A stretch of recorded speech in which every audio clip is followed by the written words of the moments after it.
On est bon? Bonjour tout le monde. Je m'appelle Yacine Rezghi, je suis développeur advocate chez Google. Et aujourd'hui, je vais vous parler de Kotlin en 2019. Le titre, il est un peu vague parce que c'est pas très précis en soi comme talk. Donc, comme ça, je me fais pas fumer.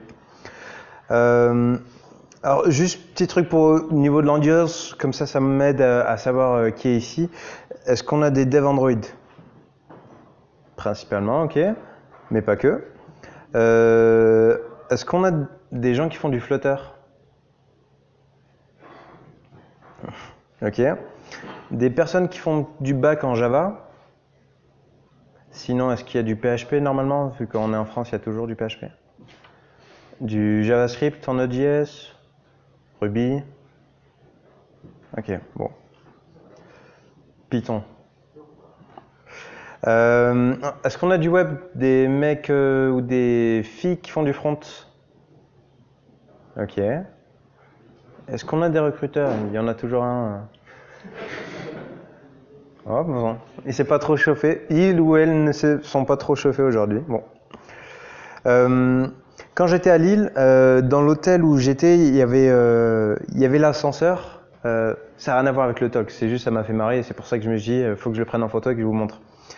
Alors, c'est pas très clair en bas, mais on a la réception au restaurant. Au premier étage, on a de 201 à 234, 117 et 317, 318 et 324. Au deuxième étage, on a de 301 à 316 et après de 320 à 323. Si c'est pas du code legacy, ça, je sais pas ce que c'est. Ça m'a fait marrer, donc voilà, j'ai voulu vous montrer rapidement. Moi, je suis développeur advocate chez Google. Peut-être qu'il y a certaines personnes qui m'ont vu faire les vidéos. Où je suis là à parler en anglais, je suis super excité. Parce que à l'américaine, il faut faire à l'américaine. Mais à la base, moi, je n'étais pas du tout développeur Android quand j'ai commencé chez Google. Je faisais principalement du front, mais aussi du back, mais les deux simplement en JavaScript, TypeScript et autres langages du domaine. J'ai jamais fait de Kotlin. Et encore une fois, j'ai fait un peu d'Android, j'ai touché un peu aux API NFC quand j'étais à l'université, donc il y a perpète. Je vous parle de ça, c'est principalement sur le fait que quand on aborde Android ou Kotlin en général et qu'on n'utilise pas la plateforme, ça fait un peu peur. C'est une sorte de langage qu'on connaît pas trop, on n'est peut-être pas trop à l'aise. En plus Android, c'est compliqué, il y a les gens ils parlent à chaque fois de la fragmentation. Quand j'ai commencé, je comprenais rien. Les 2 premiers mois dans ma boîte, à chaque fois qu'il y avait une réunion, j'étais là, mais à quel moment que j'ai essayé de capter quelque chose parce que je comprends rien. Mais finalement, j'ai pu maîtriser le sujet, même si je pense qu'il y a énormément de domaines d'Android où je suis pas encore à l'aise, mais c'est abordable. Alors que je pense à l'époque, quand j'avais fait, c'était avec le plugin dans Eclipse, c'était quand même hardcore. Depuis, on a un peu évolué quand même. Pour les personnes qui connaissent pas Kotlin, alors juste petite info, mon talk c'est pas un talk sur une introduction à Kotlin. Je pense que vous en avez déjà eu, ou si vous en avez pas eu, il y en a de meilleurs que moi. Je fais juste un petit détour de Kotlin, mais pas une présentation sur l'introduction de Kotlin. C'est un langage qui a été créé par JetBrains, donc la boîte qui fait IntelliJ, je pense le seul éditeur payant encore de code avec Visual Studio, sinon les autres, ils sont partis.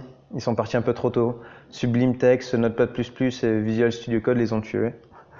Kotlin, c'est un langage orienté objet et qui est typé statiquement. Pour les personnes du web, là, typé statiquement veut dire principalement qu'on s'assure des types et on n'a pas de surprise au niveau du runtime.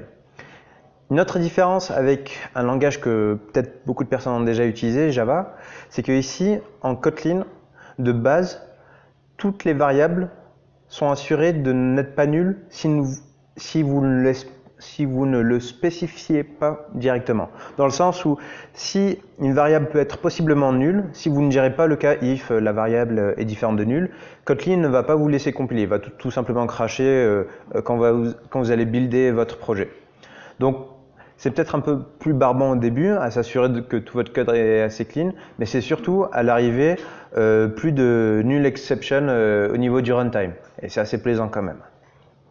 Et pas besoin d'annotation note nulle, je crois, en Java. Là, encore une fois, c'est géré directement par le langage.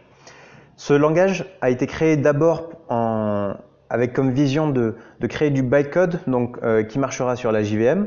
Mais depuis, il a un peu évolué et il y a un côté multiplateforme que je vais un peu mentionner après. Et il y a une inférence de type. Je pense que c'était ma plus grosse frustration avec Java. Je crois que depuis Java 8 ou 9, ça ne l'est plus. Java 10 ? Bon, vous voyez comment vous ne pouvez pas ne pas aimer Kotlin. L'inférence de type ici, c'est que tout simplement en Java, de base, pour les personnes qui n'ont pas écrite, vous êtes obligé d'écrire le type de votre variable, le nom de votre variable égal, et après, bon, le code qui va avec. Alors que Kotlin, la partie qui est après le égal, va fournir au compilateur assez d'informations pour savoir quel est le type de la variable. Donc, c'est pas à vous de l'écrire et ça vous permet d'avoir un code un peu plus concis et moins verbeux. Un petit code, et ça c'est peut-être le code le plus simple que vous pouvez écrire en Kotlin. Vous avez un package que vous devez nommer comme vous voulez, avec une fonction main qui sera appelée à l'exécution de votre programme, et ici un println hello world. La fonction en Kotlin, à comparer peut-être possiblement de Java, est un élément considéré de première classe. Vous n'avez pas besoin d'avoir une classe, vous pouvez en faire si vous voulez, mais de base vous pouvez simplement utiliser des fonctions, il n'y a pas de problème par rapport à ça. Et là, un exemple un peu plus compliqué où on a une classe avec une méthode à l'intérieur. Args, ici, correspond aux arguments qui sont donnés si vous exécutez votre programme dans la ligne de commande. Donc, tous les paramètres qui viennent après dans Bash, ils seront là. Bon, voilà, encore une fois, c'est du code assez lisible. Si vous avez déjà fait du Swift, voire même du TypeScript, on est sur une syntaxe assez similaire, malgré qu'il y a bien sûr des spécificités à chaque langage. C'est une grammaire qui s'apprend assez rapidement si on est déjà habitué à ce genre de langage. Historiquement, ça a été créé en 2011, s'il n'y a pas très longtemps, bon, très longtemps dans le monde informatique, mais humainement parlant, c'est pas si longtemps que ça. Et surtout, à comparer des autres langages comme Java, JavaScript, PHP ou autres, c'est un langage qui a été créé après 2010. Donc ce type de langage, un peu comme vous avez avec Go ou Rust, qui prend en compte le fait que tous les ordinateurs ont un support ils ont plusieurs processeurs, donc ils prennent en compte le fait que ils vont essayer d'aider le développeur au maximum afin de prendre en compte ce multiprocessing et pas simplement avoir un seul processeur comme on pouvait avoir à l'époque. Ce sont des langages aussi qui prennent en compte le fait que le network est omniprésent et c'est pas juste une fonctionnalité auxiliaire comme ça aurait pu être au début des années 90. Et aussi le côté multiplateforme.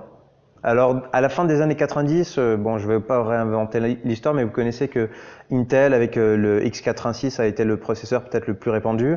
Mais maintenant, après 2010, surtout avec l'explosion du mobile, on a du ARM, on a du x86, on a c'est l'Open System, celui d'IBM. Bon. Oubliez ce que je viens de dire, mais plus ou moins, ce que vous pouvez écrire, vous pouvez l'exécuter sur toutes ces plateformes-là, sans que c'est à vous de gérer, encore une fois, les spécificités de chaque processeur. Ça a été annoncé en 2011, mais c'est sorti en termes de compilateur ainsi que d'outils de développement seulement en 2013. Et en licence Apache version 2. Kotlin 1.0, c'est la première version stable, c'est seulement en 2016, c'est il y a seulement 3 ans. Alors je sais que pour certaines boîtes, 3 ans, c'est tellement pas vieux pour un langage qu'ils ne le considèrent pas du tout. Ici, c'est un langage qui a pas mal maturé, c'est pour ça qu'ils ne l'ont pas sorti aussi rapidement. Et les versions actuelles sont encore compatibles. C'est juste un ajout de fonction qui a été fait depuis. Ça reste la même grammaire, il n'y a pas eu de changement majeur, du moins pas rétrocompatible, si je peux dire ainsi. On a eu le support de JavaScript au mois de mars en 2017. Le support de JavaScript ici, c'est que si vous utilisez simplement la librairie standard de Kotlin, donc si vous n'utilisez aucune dépendance écrite en Java, donc pour de la JVM, votre code marchera directement sur du front. Après, c'est peut-être pas le plus optimisé, mais si vous avez énormément de code métier que vous avez déjà écrit en Kotlin, vous pouvez le partager avec le front. Par contre, si c'est juste pour gérer un petit formulaire, écrivez 20 lignes de JavaScript, ça ne va pas vous tuer. On a eu aussi l'introduction des coroutines. Pour les personnes qui ne connaissent pas le concept des coroutines, c'est l'idée d'avoir une sorte de surcouche sur des threads. Donc, il y a des threads qui sont créés automatiquement. Si le fonctionnement est le même que celui de Go, parce que j'ai pas trop regardé en détail, c'est l'idée d'avoir un thread par processeur, ou par virtual processeur. Et dessus, on va avoir des sortes de de queues d'exécution pour chaque processeur, et c'est pas à vous de les gérer. Donc c'est pas à vous d'ouvrir ou de fermer le thread, et vous aurez juste à appeler votre fonction dans une coroutine, et c'est le langage donc avec ce système-là qui va permettre le dispatching automatiquement, et c'est pas à vous de le gérer. Alors pourquoi c'est extrêmement important? On a un thread principal, je pense que vous le connaissez tous, et principalement quand moi je faisais du web sur du JS, on a ça aussi. Et avoir trop de traitements sur un même thread, on va avoir des soucis, spécialement si on fait de la UI.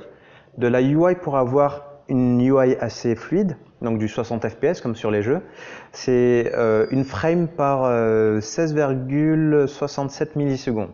Donc si vous avez un traitement qui est plus lourd que ça, et il ne faut pas oublier, il y a le fait de dessiner qui prend aussi quand même quelques millisecondes, vous allez avoir des frames qui sautent, donc votre UI va laguer. Et c'est aussi la même chose sur du serveur. Si vous congestionnez trop votre main thread, vous allez avoir des effets que vous attendez pas. Vous m'avez compris. C'est ça de parler trop en anglais. Donc voilà, ça a été une introduction. À l'époque, c'était encore instable.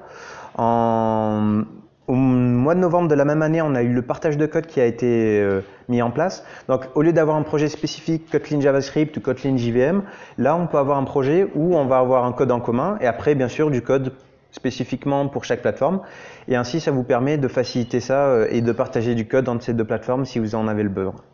Et finalement, en octobre 2018, on a eu Kotlin 1.3, donc ça reste quand même un langage qui évolue pas mal. Et ici, on a les coroutines qui ont été annoncées en stable, donc maintenant, vous pouvez les utiliser sans souci. Et il y a aussi Kotlin Native qui a été annoncé. Kotlin Native qui a été mis en bêta, pardon. Kotlin Native, c'est une des fonctionnalités de Kotlin que je trouve les plus intéressantes. C'est que vous pouvez écrire encore une fois du code qui ne dépend pas de la JVM, mais seulement de la librairie standard de Kotlin, pourra créer un fichier binaire, donc du code spécifique machine. Donc vous devrez compiler pour chaque plateforme, donc x86 Linux, Mac, Windows ou ARM ou autre, voire même WebAssembly si ça vous intéresse, de la même manière que vous créez un fichier binaire avec du Go. Alors bien sûr, ça garde le runtime, un petit runtime qui s'occupera du garbage collector et d'autres fonctionnalités, mais vous avez un simple fichier binaire où vous n'aurez plus besoin de configurer une JVM avec toutes les histoires de path, s'assurer que c'est la bonne version, la bonne compatibilité, vous avez juste un fichier binaire à exécuter. Donc si vous voulez faire des scripts pour un petit serveur et juste en balancer un petit fichier binaire sans avoir à gérer tout un système de développement, une plateforme de développement, c'est parfait. C'est en bêta, mais je sais qu'ils travaillent beaucoup sur le sujet. Et Kotlin 1.4 est en développement. Par contre, j'ai pas de date, mais je sais qu'il y a la Kotlin Conf au mois de décembre et que souvent c'est ce genre de conférence où ils annoncent les nouvelles fonctionnalités. Donc, qui sait, peut-être on aura Kotlin Native stable. Je doute, mais espérons. Mais allez faire un tour, c'est super intéressant comme projet. Maintenant, côté Android, pour faire une petite comparaison, on a commencé en 2008 un développement d'applications seulement en Java. On a dû attendre un an de plus pour avoir le NDK, le Native Development Kit, pour pouvoir faire des applications écrites en C ou C++, ou si vous avez du code métier déjà écrit à l'époque dans ces langages-là, et ainsi le compiler pour pouvoir l'utiliser sur Android. Après, on s'est un peu reposé sur nos lauriers. On a pas mal développé d'applications, mais en termes de langage, on n'a pas supporté plus que ça. Il y avait bien sûr Cordova, PhoneGap, j'en ai fait. React Native, j'en ai fait. Flutter, j'en ai fait. Mais tout ça n'ont pas un support officiel de l'équipe Android. Je sais que Flutter, ça vient de chez nous, mais c'est pas la même équipe. On pourra en discuter après, autour d'un verre si vous voulez. En 2017, on a annoncé le support de Kotlin. Ici, c'est pas simplement le fait de dire que ça marche, parce que les gens le faisaient déjà, que ce soit en Kotlin, mais aussi en Groovy, avec d'autres langages aussi. Il y a C# par exemple avec Xamarin. Ici, c'est qu'on s'assure que le support est bon, fonctionnel, sans que c'est à vous de le gérer. On est resté 2 ans afin de s'assurer que tout était bon, voire même que le langage, on est arrivé au point où on préfère que vous utilisez Kotlin que Java. Java ne sera pas deprecated sur Android. Par contre, si demain vous créez un nouveau projet sur Android, on vous recommande vivement de le faire en Kotlin et pas en Java. Encore une fois, les deux sont compatibles. Vous pouvez avoir dans un seul et même projet du Java et du Kotlin qui s'appellent l'un et l'autre sans souci. Mais maintenant, on est arrivé à un stade de maturation. Ça se dit en français? Maturité, pardon. Un stade de maturité de Kotlin sur Android où on est assez à l'aise pour dire que on préfère que vous utilisiez ce langage-là. Et en soi, il n'y a rien de plus intéressant comme langage à utiliser sur Android, surtout à comparer de la verbosité qu'on peut avoir avec du Java. Après, il y a d'autres arguments qui rentrent en compte, mais c'est vraiment un langage extrêmement intéressant que je vous recommande vivement à voir. Alors, c'est une chose de dire que c'est notre langage préféré, on veut que vous l'utilisez, mais avoir une expérience de développeur parfaite, ou du moins largement améliorée, c'est ce qui incombe un peu à notre équipe, à nous en interne chez Google, afin de s'assurer que demain, vous ne gueulez pas sur Kotlin ou sur Android parce que le support n'est pas top. C'était le cas à l'époque, ça ne l'est plus. On a d'abord le plugin Kotlin qui est déjà dans Android Studio. Avant, c'était à vous de vous assurer de son installation. Maintenant, c'est déjà le cas. Donc, vous avez juste à ouvrir le Android Studio et ça marche déjà.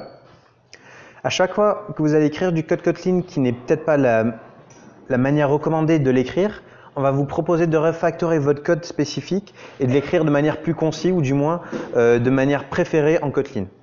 Donc ici, c'est aussi des améliorations en termes de code que ce n'est pas à vous d'implémenter ou de vérifier pendant des code reviews.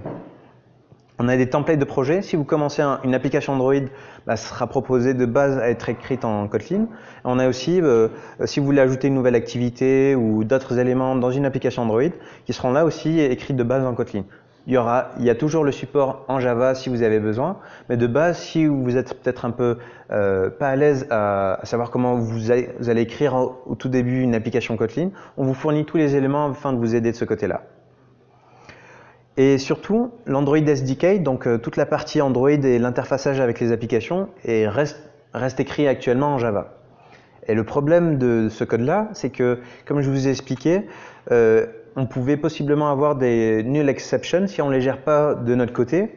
Et malgré le fait qu'on utilise Kotlin, on avait encore ce souci-là parce que ce code-là reste écrit en Java. Maintenant, on a ajouté toutes les bonnes annotations de notre côté afin que demain, même pas demain, aujourd'hui, vous avez une expérience complètement Kotlin, malgré que nous, on reste à utiliser du code Java qui, possiblement à terme, qui sait, pourra être migré. Hein. C'est qu'une opinion personnelle, c'est pas une phrase écrite dans notre stratégie, mais possiblement on pourra le faire. Alors KPT est incrémental maintenant. Quand j'ai dû faire une des vidéos, on m'a dit que, je crois que c'est Android Studio 3.4 ou 3.5, j'ai oublié, on m'a dit c'est un truc de fou, maintenant dans Kotlin on a un support incrémental de KPT. Je ne savais pas ce que c'était. On m'a dit c'est le compilateur des annotations. Je ne savais pas ce que c'était. Donc j'ai dû lire un peu plus en détail. Les annotations que vous avez dans Java ou dans Kotlin, donc les arrobases, le nom d'une annotation, demandent à avoir un compilateur spécifique pour ces annotations-là. Sur Java, ça s'appelle APT. Sur Kotlin, bon, ils ne sont pas trop fichés sur le nom, c'est KPT. Et jusqu'à présent, en fait, à chaque fois que vous modifiez ce code-là, vous êtes obligé d'avoir un rebuild complet de votre projet. Alors sur une petite application simple, c'est un peu gênant, mais c'est pas barbant. Par contre, sur une application qui compile en 20 ou 30 minutes, ça a quand même son petit impact pour seulement un ajout d'une annotation. Ici, ce qu'on a mis en place, c'est que maintenant KPT est compatible avec ce build incrémental, donc on aura changé à recompiler seulement la partie que vous modifiez et pas tout votre projet. La partie et les dépendances qu'ils ont sur ce projet-là, sur ce code-là. Par contre, maintenant, c'est toutes les librairies qui utilisent des annotations qui ne sont pas systématiquement compatibles. Alors, je sais que sur Android, peut-être l'une des plus intéressantes, c'est Room, qui ne supporte pas encore ça. Par contre, on a View Binding, Data Binding, Dagger, et il y a une liste complète maintenant sur le site de Gradle. Et en interne, on bouge de plus en plus nos équipes pour pouvoir supporter ça et ainsi améliorer votre temps de build. Donc, tous les arguments qui tenaient encore Kotlin à défaut autour du développement, parce que les temps de build étaient beaucoup plus longs, les temps de build sont beaucoup plus rétrécis. Il y a encore une petite différence, mais à terme, on voudrait aller de manière égale avec Java, voire même plus rapide, qui sait. Kotlin et Java sont compatibles entre eux. Par contre, il y a des cas spécifiques où on pourrait avoir des soucis d'incompatibilité. Afin de vous assurer que si demain vous écrivez une petite librairie pour vos collègues Java ou pour vos clients qui utilisent votre librairie du côté Java, on a ajouté des fonctionnalités au sein des préférences d'Android Studio afin de s'assurer que là encore, c'est pas à vous de vérifier qu'il n'y aura pas cette incompatibilité là. Vous laissez l'IDE faire ce boulot-là à votre place. Bon, ça remplace pas les code review, mais pour des petites choses peut-être pas banales, mais assez often, c'est assez commune, ouais, de manière assez souvent. J'oublie tout le français, c'est dégueulasse. Ça sera géré de manière automatique ici en activant les bonnes options. Alors maintenant, je vais parler des Companion Objects. C'est juste pour vous introduire le sujet de R8. Je suis obligé de faire un très grand détour juste pour vous montrer un peu ce qu'on fait de notre côté afin de vous améliorer votre vie en tant que développeur. Quand vous écrivez du code Kotlin, de base, il va être compilé en bytecode. Donc pour les personnes qui ne connaissent pas trop, le bytecode c'est une sorte de je ne sais pas si c'est du pseudocode machine, si on peut dire ça comme ça, mais c'est l'idée qu'il n'a pas une spécificité par rapport à un processeur. Donc il peut fonctionner sur n'importe quel type de processeur. Vous avez juste besoin d'une JVM, donc d'une virtual machine Java, afin d'exécuter ce bytecode qui, lui, à la volée, va le retranscrire en code machine, donc spécifique à la machine dans laquelle il est exécuté actuellement. Ça, c'est les JVM.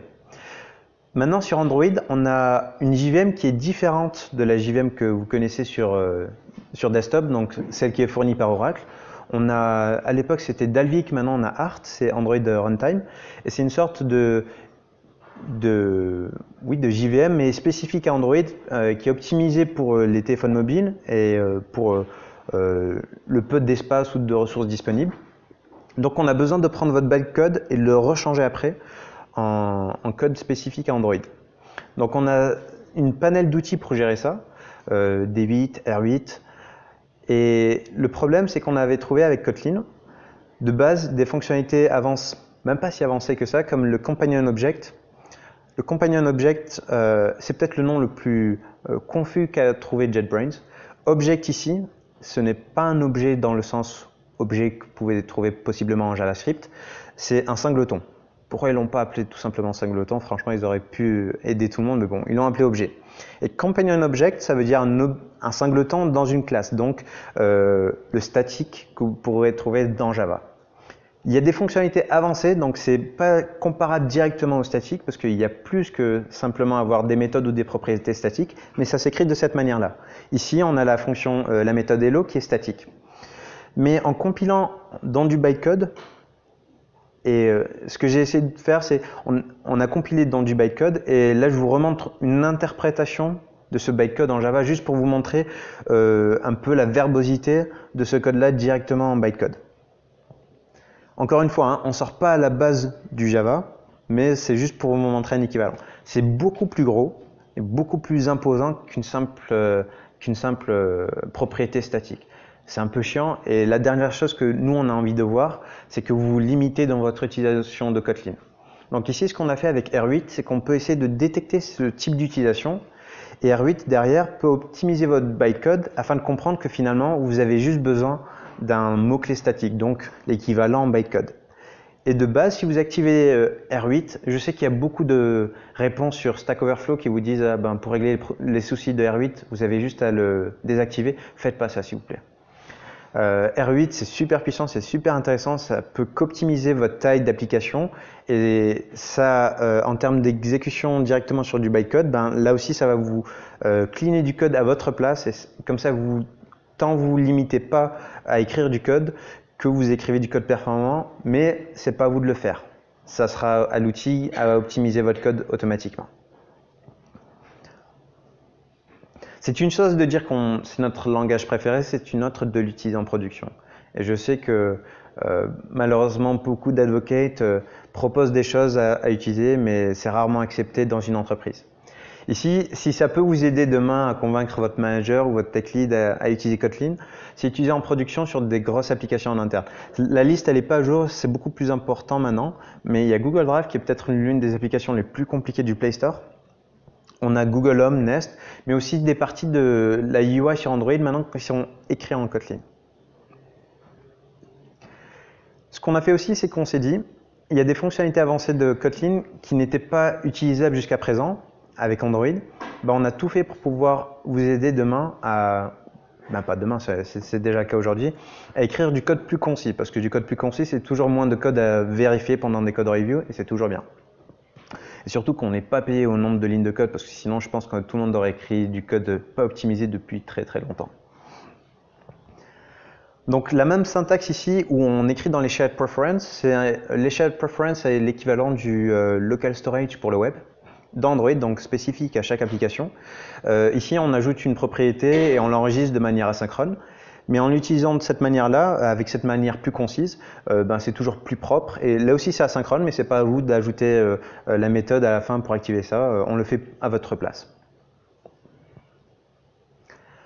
Android Jetpack, c'est un imposant projet où on a énormément de librairies pour gérer toutes les spécificités de chaque version d'Android et toute la fragmentation que vous connaissez.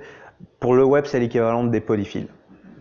Ici, ce qu'on a fait, c'est qu'on a énormément de librairies qui peuvent gérer des composants clés de votre application et qui sont rétrocompatibles sur toutes les versions d'Android. C'était une chose de dire qu'on aime bien Kotlin, c'est une autre de s'assurer que toutes nos librairies puissent utiliser dans ce cas-là les coroutines et que ce n'est pas à vous de les embobiner dans du code afin de l'écrire, afin de pouvoir utiliser les coroutines. L'équivalent, à chaque fois je parle du web parce que moi c'était quelque chose de très frustrant pour moi d'apprendre tous ces concepts-là parce que je viens de ce monde-là et c'était dur de trouver des équivalents. Imaginez que vous avez des fonctions natives à votre navigateur qui utilisent des callbacks et que d'un jour à l'autre, vous avez des promesses partout. Vous pouvez juste les imbriquer ou voire même d'utiliser le mot async. Là, c'est l'équivalent pour les devs Android. C'est pour ça que c'est aussi intéressant d'avoir ce support-là partout. Si vous aimez les personnes à cheveux soyeux et les talks sur coroutine, je recommande vivement le talk par Yigit. C'est le tech lead de Jetpack, si je ne dis pas de bêtises. C'est peut-être l'une des personnes les plus compétentes sur le sujet et je recommande vivement son talk sur les coroutines. Il y en a eu d'autres pendant l'Android Makers qui sont en français si vous êtes plus à l'aise avec la langue, mais c'est un des talks les plus intéressants qu'on a actuellement sur le sujet. Le lien et compagnie, je vais donner les slides aux orgas qui les retransmettront, donc vous n'avez pas à prendre de photos maintenant, ne vous inquiétez pas. Maintenant, un autre sujet que je pense, il y a beaucoup de personnes qui m'ont posé des questions, il y a beaucoup de curieux sur le sujet, c'est Jetpack Compose. Jetpack Compose, c'est un projet qu'on a bossé depuis un bon petit moment. J'ai commencé à bosser dessus dès la première semaine quand j'ai rejoint Google, mais en motus bouche cousue, on n'avait pas le droit d'en parler jusqu'à la Google I.O. Ici, l'idée, c'est que on sait que dans Android, c'est dur de faire de la UI. Vous avez un fichier layout où vous écrivez votre fichier XML. Bon, là, ça reste assez classique. Mais vous devez quand même avoir vos couleurs dans un fichier séparé qui est couleur.xml, du style dans style.xml. Possiblement, si vous avez un composant customisé, un fichier attribute.xml. Et finalement, on a énormément de fichiers XML, en plus d'avoir du code Java ou Kotlin pour instancier tout ce layout-là. C'est barbant à écrire. C'est pas pratique, c'est pas intuitif, mais encore une fois, à l'époque, ça avait du sens parce que Android, c'est quand même un projet assez vieux, même si ça remonte qu'à 2006-2007, avec la première version publique en 2008. À l'époque, ça a été fait pour un téléphone portable qui avait, je crois, 600 MHz et 32 MB de RAM ou 64. Donc, ça n'a rien à voir en termes de performance qu'on a actuellement. Et c'est pour ça que, en fait, c'est un legacy qui a continuellement évolué et qui fait que maintenant, on a une expérience développeur qui n'est peut-être pas la meilleure. Elle s'est largement améliorée, mais c'est pas pratique pour autant. Ce qu'on a fait, c'est qu'on a créé un plugin pour le compilateur de Kotlin qui permet de gérer des annotations et du code qui ressemble à une sorte de DSL. Et qui vous permet d'écrire de la UI de manière déclarative et qui est dégroupé de l'Android Framework, ce qui veut dire que si demain il y a une nouvelle version, vous avez juste à mettre à jour la librairie, vous n'avez pas à attendre que tous vos utilisateurs mettent à jour à une certaine version d'Android. Et le code ressemble à ça. C'est une simple annotation à ajouter sur une fonction et pour chaque fonction, ça représente plus ou moins un composant, un peu comme ce que vous avez sur React, sur Flutter, sur Swift UI. On a une syntaxe assez similaire. Et ici, on appelle la fonction texte. Donc, on va vous fournir ces composants, texte, images, vidéo et compagnie. Et c'est tout simplement une utilisation d'API. Donc, vous avez juste à lire l'API pour pouvoir l'utiliser. Et c'est pas à comprendre toute cette multitude de fichiers qu'on a actuellement. C'est encore expérimental. J'en parle pas plus que ça parce que, attendez, je peux pas dire plus que ça. Mais on travaille énormément dessus. Il y a un talk par Romain Guy qui donne un peu plus d'informations sur le sujet. Ça a été donné à la Google I/O, mais je pense techniquement c'est l'un des talks les plus complets qu'on a actuellement dans la communauté. Allez-y, faites un tour et attendez ADS si vous voulez avoir un peu plus d'informations. Je donne pas de détails. Après, nous maintenant dans mon équipe, on a énormément bossé pour s'assurer que l'expérience développeur pour vous en tant que développeur Kotlin ou aspirant développeur Kotlin soit la plus facile possible. On a écrit énormément d'exemples, on a fait des vidéos, on a donné des talks, on a écrit des articles dessus, mais on s'est assuré aussi d'avoir énormément de code labs, énormément de code d'application disponible en Kotlin. Parce que c'est une chose de faire une Hello World, c'est une autre de comprendre comment ça puisse s'intégrer avec une API qui gère tant le network que le storage, que la base de données. Donc tout ça c'est disponible sur notre site developer.android.com et de base, maintenant encore une fois, on recommande d'abord de le faire en Kotlin plutôt que de le faire en Java. Android Framework c'est écrit en Java, mais après peut-être c'est un peu difficile pour les personnes qui lisent l'API reference de changer de modèle mental en fait à lire du code Java. Alors c'est pas compliqué, mais à chaque fois de switcher c'est peut-être pas le plus pratique. Donc maintenant une des choses qu'on a ajoutées, malgré que la définition, le code reste écrit en Java, on a mis les bonnes annotations pour que ici, si vous pouvez voir, à côté de bundle, donc qui est la classe bundle, on a un point d'interrogation qui en Kotlin veut dire que ce paramètre peut possiblement être nul. Donc au lieu d'avoir des surprises quand on écrit du code Kotlin pour dire ah ben je savais pas que ça gérait pas le nul, là on pourra lire directement la doc afin de vous aider. Et ça veut dire aussi que quand vous allez écrire du code dans Android Studio, ces petites, c'est des annotations, vont vous permettre d'écrire du bon code et s'assurer à gérer tous les cas possibles. Et si vous restez un nostalgique de Java, il y a toujours le bouton en haut pour cliquer et lire le code. Après, maintenant, je vous ai montré tout ce qu'on a comme outil, tous les efforts qu'on a fait sur Kotlin. Maintenant, si demain vous êtes intéressé à prendre du Kotlin ou savoir comment ça s'interface avec Android, on a écrit 2 cours. Un sur Kotlin qui est complètement indépendant d'Android, donc on écrit du Kotlin sur de la JVM, donc seulement sur desktop. Les 2 cours sont malheureusement en français, ils sont malheureusement en anglais, et vu que c'est des Américains qui parlent, et ils aiment bien parler très rapidement, on connaît les Américains, vous avez juste à changer le player dans YouTube et mettre un peu plus lent, ça reste compréhensible.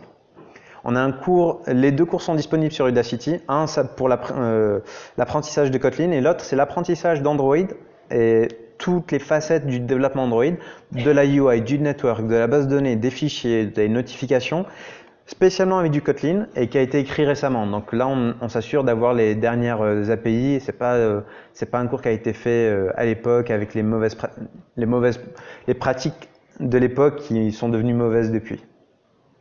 On écrit aussi pas mal sur notre blog Medium, mais il y a aussi tous ces événements comme le Kotlin Everywhere ici, mais aussi dans d'autres villes avec des talks qui ont été enregistrés qui vont vous permettre de comprendre un peu plus le langage et son écosystème. Il y a ces 2 sites aussi que j'apprécie beaucoup, ils sont en anglais, raywenderlich.com et le blog de MindHawks. Les 2 font des articles assez concis, assez petits, qui parlent d'un sujet spécifique. Donc si vous avez un trou, si vous ne savez pas, si notre doc faillit à votre compréhension, c'est des alternatives que je recommande beaucoup. Sinon, tweetez-moi et je m'assurerai de faire passer le mot à notre équipe afin d'améliorer ça. On a des exemples complets d'applications si ça vous intéresse à lire du code écrit à une plus grosse échelle. Il y a l'application Google I/O, donc celle qui a été utilisée pour la Google I/O, et l'Android Dev Summit, qui sont open source, qui sont écrits en Kotlin principalement. Il y a encore un peu du legacy en Java, si je ne dis pas de bêtises. Il y a Sunflower et Plaid, c'est des exemples aussi d'applications qu'on a écrits un peu plus complets qu'un simple Hello World, encore une fois. Et on a des exemples sur chaque API d'Android qui est écrit là aussi en Kotlin. Donc, je sais qu'on aime tous bien copier du code. Au lieu de copier du code qui possiblement peut être faux à partir de Stack Overflow, ici, il est vérifié par nos équipes. C'est une chose de dire que Google adore le langage et utilise le langage, c'est une autre de dire que est-ce que la communauté prend? Parce qu'il y a peut-être des solutions qui sont propres à Google qui n'arrangent pas ou qui ne sont pas adaptables dans le monde d'autres entreprises. Ici, on a 50% des top 1000 applications du Play Store qui utilisent Kotlin de manière directe ou indirecte. Indirect, c'est ces applications-là ont une dépendance sur une librairie qui utilise du Kotlin. Alors, j'ai pas le chiffre précis lesquels l'utilisent de manière directe ou pas, mais je sais qu'il y a énormément de ces entreprises-là et c'est souvent des entreprises assez connues, des applications qui sont utilisées par des dizaines de milliers, voire de millions des dizaines de millions, voire des centaines de millions d'utilisateurs qui sont écrits partiellement en Kotlin. Donc il y a vraiment un intérêt tant de la part de développeurs dans les communautés que d'autres entreprises assez imposantes qui ont du mal parfois à switcher sur de nouvelles technologies. Maintenant, j'ai encore quelques slides et souvent quand on parle de Kotlin, on utilise des librairies qui sont encore écrites en Java parce que bon, l'écosystème Java reste le plus important, le plus imposant actuellement. Là, je fais un petit highlight une petite présentation de librairies qui sont écrites seulement en Kotlin pour vous montrer qu'il y a quand même un écosystème vivant qui fait que grossir de jour en jour. OKHTTP, ça a été créé par Square. Square, c'est une entreprise qui est faite dans la gestion de paiement sur terminal, sur mobile, qui est assez connue aux États-Unis et qui fait énormément de développement tant sur Android que sur iOS. Et ils ont un kiff sur Kotlin, tant mieux pour nous, et tant mieux pour eux. Et ils s'assurent de partager du code autant que possible entre ces deux plateformes-là en Kotlin. Ils ont créé un client HTTP qui est le plus utilisé. C'est subjectif. Le plus aimé, est-ce que c'est le plus utilisé? Je ne sais pas, sur Android qui s'appelle OKHTTP. Il était écrit jusqu'à récemment en Java. Ils ont fait récemment un switch sur Kotlin.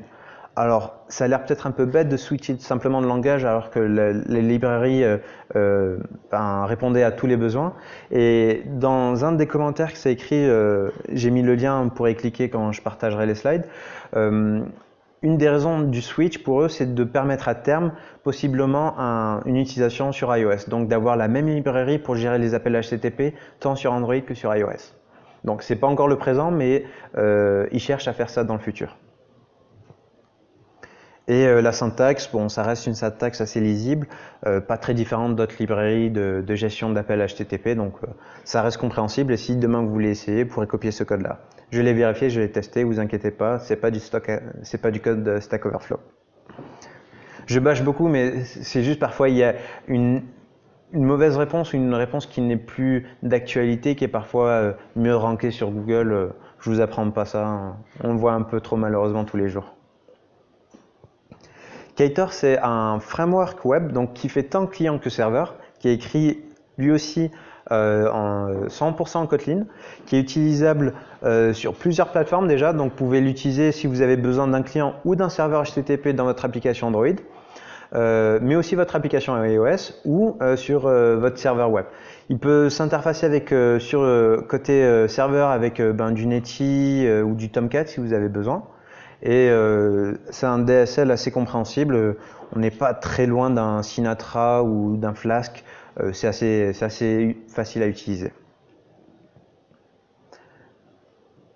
Et maintenant, mon préféré, c'est SQLite. SQLite, alors je sais que je travaille chez Google et qu'on a Room, qui est l'ORM pour gérer tout l'interfaçage avec la base de données SQLite sur une application Android. Mais ici, SQLite, j'ai un petit coup de cœur pour cette librairie parce qu'elle est multiplateforme. Elle est utilisée par Square déjà sur leur application Android et sur leur application iOS. Et je pense que c'est une très bonne alternative dans le sens où jusqu'à présent on a encore énormément de développeurs qui écrivent des requêtes SQL directement dans leur code. C'est équivalent à faire du eval, hein. C'est aussi dégueulasse que ça. Et vu que l'humain écrit cette requête-là, il peut se louper, ne pas avoir les bons tests derrière, et c'est possiblement un crash, voire un trou de sécurité. Je vous l'apprends pas, et en plus on a un petit chercheur en sécurité ici, qui vous dira que c'est pas un bon truc à faire, je pense. Ici, SQLDelight, c'est une librairie ajoutée dans votre projet. Vous écrivez dans des fichiers .seq, c'est juste une petite extension de fichiers qu'ils ont créé custom. Et vous avez ici des requêtes SQL qui peuvent être écrites par n'importe qui. Dans votre code Android, s'il y a un serveur back qui n'est peut-être pas à l'aise, il va devoir comprendre avant de pouvoir écrire, c'est peut-être pas intuitif. Ici, il écrit des requêtes SQL avec des noms, donc select all, insert full player object. Et ici, les points d'interrogation correspondent à des paramètres en fait. Derrière, on va plugger notre base de données avec SQLDelight et on va avoir une génération à la volée au niveau de la compilation de méthodes qui correspondent à ces requêtes-là.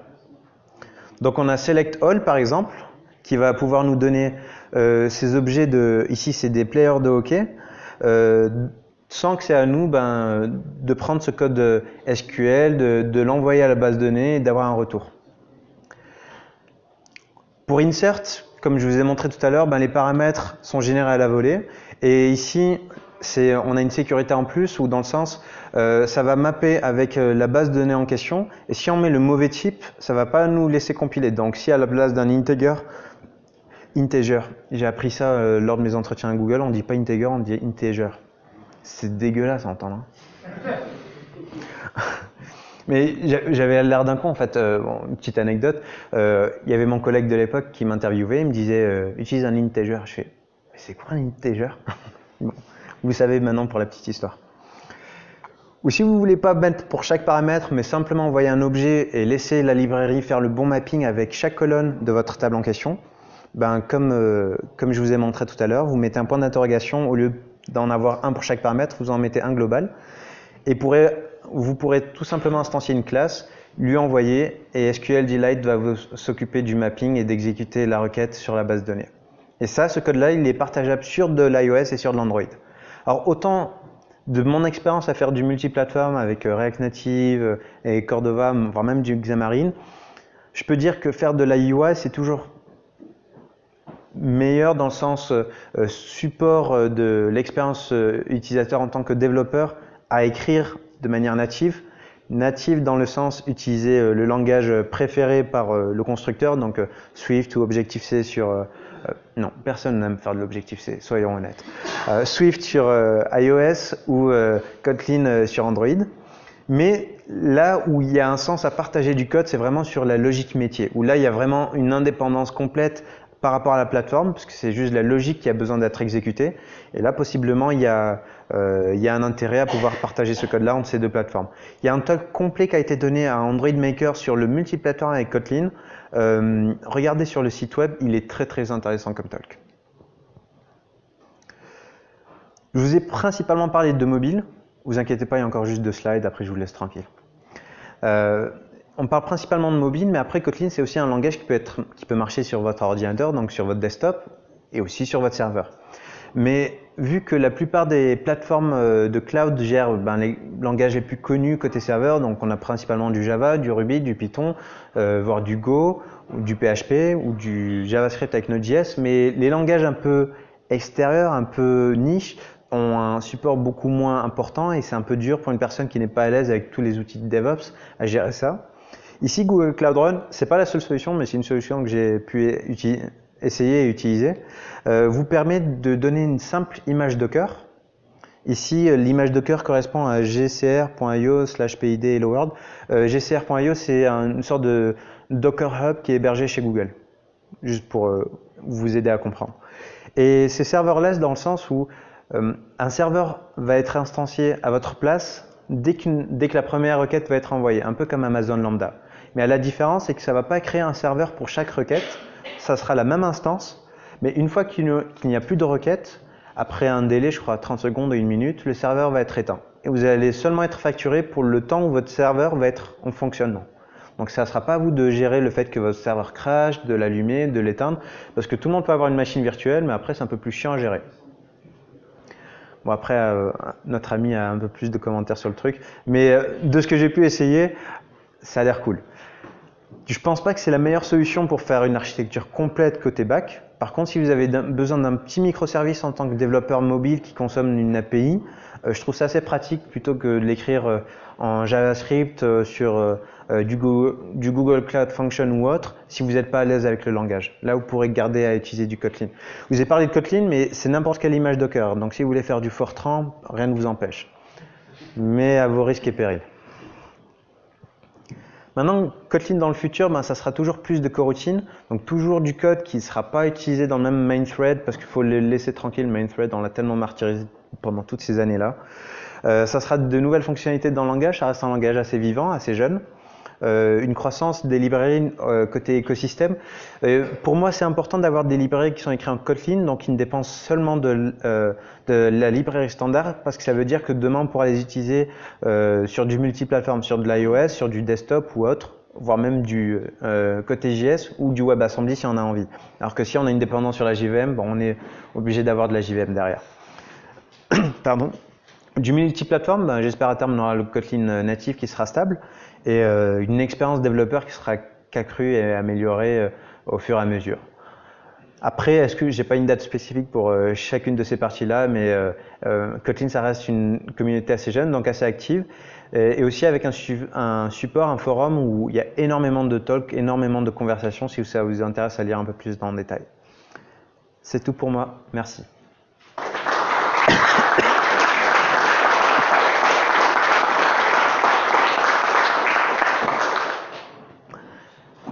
J'ai oublié, il fallait que je pose une question, c'est ça? C'est ça, c'est ça. Merde.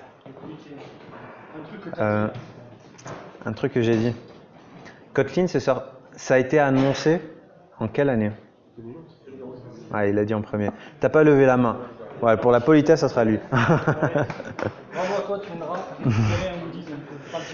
viendras. Sinon, on a le temps pour des questions? Est-ce que vous avez des questions? Juste derrière toi, il a... Pour Android Fuchsia, du coup, ils vont prendre aussi Kotlin avec Java ou pas? Alors, c'est pas Android Fuchsia, c'est Fuchsia. C'est indépendant. Fuchsia, alors, à chaque fois on me pose la question, mais pour être honnête avec toi, j'ai autant d'informations que toi.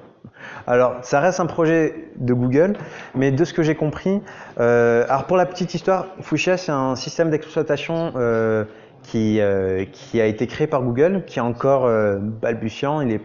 Je ne sais pas s'il est utilisé en production, pour te dire, hein, j'ai aucune idée.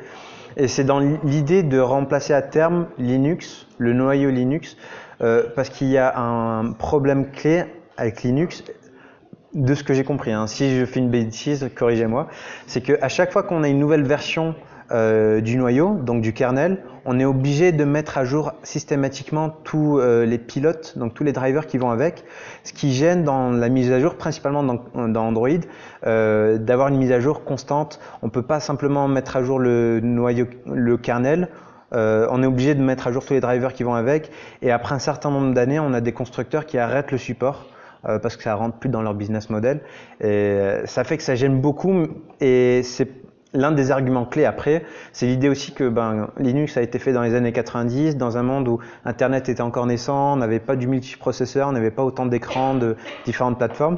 C'est censé prendre tout ça en compte. Après, plus que ça, j'ai aucune idée. Je sais qu'ils ont annoncé un support de première classe, donc First Class Citizen, pour le HTML, CSS, JavaScript, pour Flutter, possiblement pour Java, si je dis pas de bêtises, pour Kotlin, parce que si à terme Android... Là, hein, je le dis pour la vidéo, comme ça le département légal ne me gueule pas dessus. C'est une simple hypothèse personnelle basée sur mon interprétation qui n'utilise aucune information confidentielle. Si Android demain switch sur du Fuchsia, si ça se fait, hein, j'ai aucune idée, vu que Kotlin ça reste maintenant notre langage préféré, je pense sans aucun doute que Kotlin sera supporté sur Fuchsia. Ça reste mon interprétation personnelle. Voilà. Je fais dans l'ordre. Hein. Ouais, vas-y. C'est presque une question, c'est est-ce qu'on peut espérer faire du Flutter en Kotlin un jour? Du Clutter? Du Flutter. Techniquement, j'ai du doute. J'ai un gros doute parce que Flutter... Alors, Flutter, j'aime énormément Flutter, mais j'aime pas Dart. C'est personnel. Hein, le truc, c'est que Flutter, pour avoir toutes les fonctionnalités qu'on a sur Flutter, Spécialement par exemple lors du développement, on a tout le côté mise à jour en temps réel. C'est sur le fait qu'il y a il y a la machine virtuelle Dart qui permet toutes ces fonctionnalités-là. Après, je trouve qu'il y a tellement d'imbrication l'un à l'autre que je doute qu'on pourrait avoir du Flutter avec Kotlin.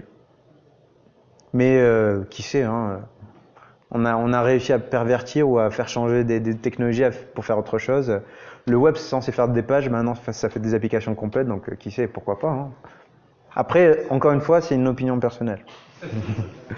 Vas-y. Donc, sur Android, si aujourd'hui une personne, si on doit former une personne sur Android, ou si une personne veut se former sur Android et qu'elle a votre conseil, est-ce qu'on lui dit de d'abord commencer en Java pour qu'elle comprenne bien la logique entre les activités et la vue, etc.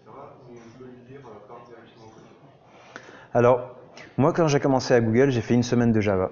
Après la semaine, ça m'est jamais arrivé dans ma carrière, je me suis dit, est-ce que c'est peut-être pas le moment pour moi de démissionner tant que je suis encore dans ma période d'essai? Ça m'avait dégoûté à écrire un code aussi verbeux. Après, c'est pas Java en soi, c'est Java sur Android et extrêmement verbeux. Hein. En plus, sur Android, je crois qu'on utilise encore Java 8, vu qu'on est obligé de gérer les anciennes versions. C'est atroce d'écrire du Java actuellement sur Android. Mais après, en termes de logique, est-ce qu'on a quelque chose qu'on n'a pas côté Kotlin? Après, pour des étapes en moins. Après, je pense, c'est toujours clé de comprendre quand même à lire du Java. Au quotidien, je continue à lire du code Java, par contre, j'en écris pas. Donc après, ça dépend de votre budget, votre temps de formation, mais je recommande de au moins connaître à lire du Java. Après, à être expert dessus, ben, vous pouvez commencer déjà à introduire Kotlin et laisser la personne faire du Kotlin, quoi. C'est ce que je pense. Après, hein, encore une fois, chaque boîte son histoire et ses propres contraintes. Hein. Ouais. Tu as parlé du switch de système UI de Java en Kotlin. À quoi la OSP en Kotlin? Est-ce que c'est quelque chose qui est dans la carte France? On parle beaucoup, mais... AOSP, en fait, actuellement, c'est encore une interprétation personnelle. Je pense que ça n'a pas du sens à introduire Kotlin, dans le sens où il y a un historique tellement important, et des compétences et tout un écosystème qui a déjà été formé sur ça. L'introduire pour... je sais pas, je trouve que j'aimerais en faire, parce que ça me permettra d'en écrire à terme, pourquoi pas, parce que actuellement j'ai pas envie de toucher ça. Mais c'est tellement un projet gros qui essaie d'être le plus optimisé possible. Ajouter un overhead de Kotlin actuellement, je pense pas que ça a du sens. Et du coup, la question qui est derrière ça, c'est qu'est-ce qui les a poussés à System UI, qui est une application qui a depuis le départ, qu'est-ce qui a poussé l'équipe System UI de switcher dans ce cas-là? Bah, bonne question, j'aurais dû leur demander. Pour être honnête, j'ai pas la réponse. Mais c'est vrai que... Bonne question, je sais pas du tout. Il y a peut-être un qui a juste pété un câble et il a dit j'ai plus envie d'écrire du Java. Non mais après, je vais la poser, je te répondrai sur Twitter parce que maintenant que tu le dis, j'ai l'air con. Donc j'ai envie maintenant d'avoir la réponse moi aussi. Une question? Si, une dernière? Ouais. Si j'ai un back-end en gros en Java, Java 9 voire Java 13 avec des lambdas, donc du code quand même plus light que ce qu'on a aujourd'hui, est-ce que j'ai intérêt à passer en Kotlin, sachant que j'aurai pas de multiplateforme vu que je suis un back-end? Tu parles seulement de ton bac actuellement? Alors autant j'aime Kotlin et j'aime...